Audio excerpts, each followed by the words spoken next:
Sabe aquela sensação de que a gente está lutando contra a gente mesmo? Pois é. E se a chave para a mudança não for essa luta, mas, sei lá, ouvir uma parte mais profunda da gente, é sobre isso que vamos falar hoje. Vamos mergulhar num conceito que é, nossa, transformador, a energia do eu. Então, para começar essa jornada, vamos voltar lá para os anos 60. Tinha um verdadeiro mistério no ar. Por que que certas terapias davam super certo para algumas pessoas e para outras, nada? Os pesquisadores foram atrás dessa resposta e o que eles descobriram, olha, não era nada do que se imaginava. Imagina só a cena. Eles passaram horas e mais horas analisando gravações de sessões. A aposta era que o segredo estava, sei lá, na técnica do terapeuta, na experiência dele, mas não.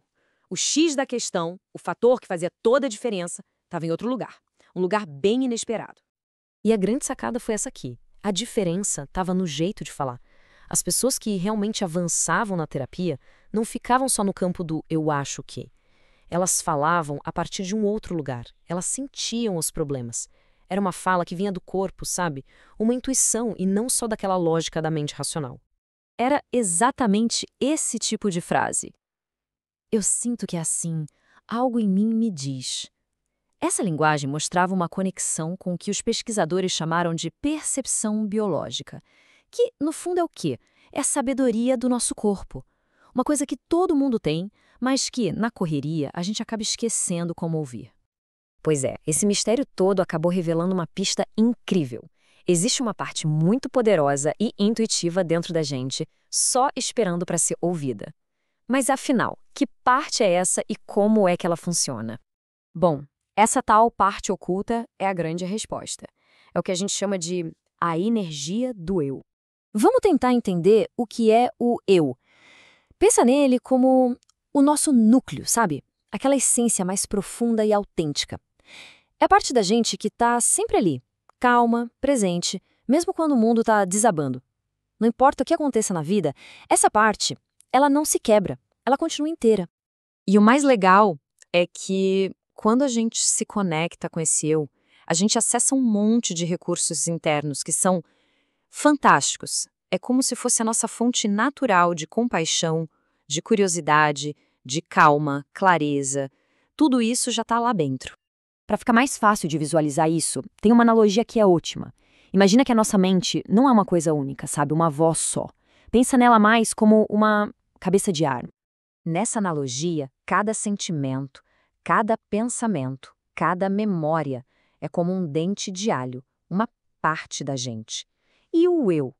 O eu é aquele talo central, bem firme, que segura e conecta todos esses dentinhos. Ok, mas o eu não é só esse núcleo calminho e passivo, não. A grande virada de chave, o pulo do gato, é entender o eu como o nosso melhor líder interno, aquele que pode, de fato, nos guiar. Vamos para outra analogia que ajuda muito a entender isso. Pensa que alguém está perdido numa selva muito, muito densa. A pessoa está tão dentro da confusão das árvores que não consegue nem de longe ter uma ideia do formato da ilha onde ela está. Então, é exatamente isso que acontece quando a gente se funde com um sentimento. Quando se diz eu sou uma pessoa ansiosa, a gente não está sentindo ansiedade, a gente se torna ansiedade. É como estar completamente perdido dentro daquela selva da emoção. E acessar o eu é como entrar num barquinho e se afastar um pouco da ilha.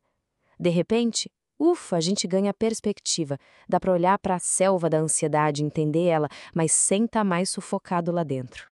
Tá, mas como é que a gente entra nesse barco, então? Muitas vezes o primeiro passo é uma coisinha pequena, mas nossa, muito poderosa. Uma simples mudança na forma como a gente fala. Geralmente é assim que a gente fala, né? Eu estou ansioso. Com isso, a gente cola a nossa identidade inteira num sentimento que, na verdade, é só de passagem.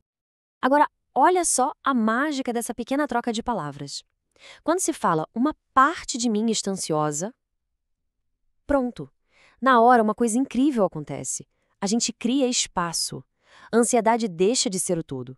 Ela vira só uma parte. E como é que a gente pratica isso no dia a dia? Bom, não é uma coisa que acontece do nada. É uma escolha ativa.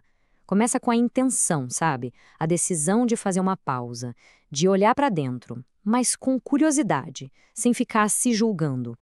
E quando essa conexão com o eu acontece de verdade, muitas vezes a gente sente no corpo. É uma sensação física mesmo. Um calorzinho, um espaço que parece que se abre no peito, uma calma, uma sensação de estar com os pés no chão.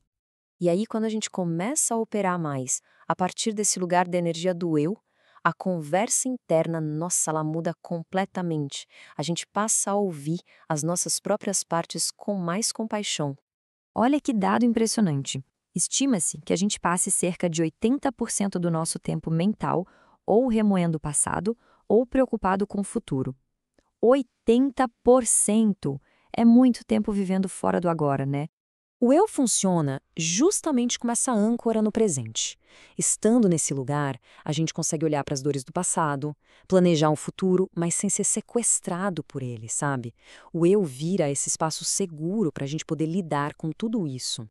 Então, em vez de brigar com a parte ansiosa, por exemplo, eu, pode perguntar para ela com compaixão: Ei, do que você está tentando me proteger? E quando essas partes se sentem finalmente ouvidas, elas não precisam mais gritar para chamar a atenção. Elas podem, enfim, dar uma relaxada. E tudo isso leva a gente para uma reflexão final que é muito poderosa. Da próxima vez que aquela conversa interna estiver a 1000 por hora na cabeça, com um monte de vozes falando ao mesmo tempo, vale a pena parar e se perguntar: afinal, quem é que está ouvindo tudo isso em silêncio? A resposta é o eu.